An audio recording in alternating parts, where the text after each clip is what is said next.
I'll give you a call later on the day that can work.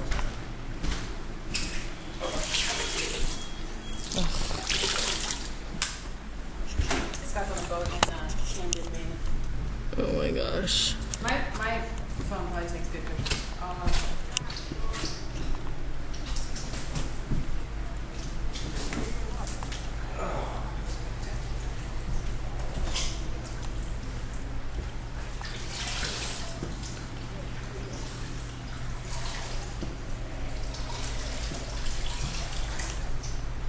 I thought I heard this out one.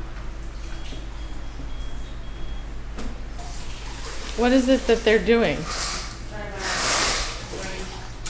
We should have called them at 3:30 in the morning because our house has been raining for like several hours now.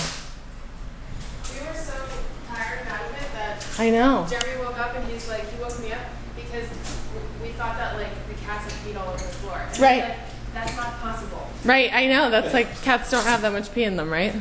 We thought the same thing. We were like, oh, the dog is like peeing or is like knocked something over, and then it's just raining on our heads, so we had to move our bed, and then we moved our bed again, and then we moved our bed again, and then we moved our bed again. Oh, so you're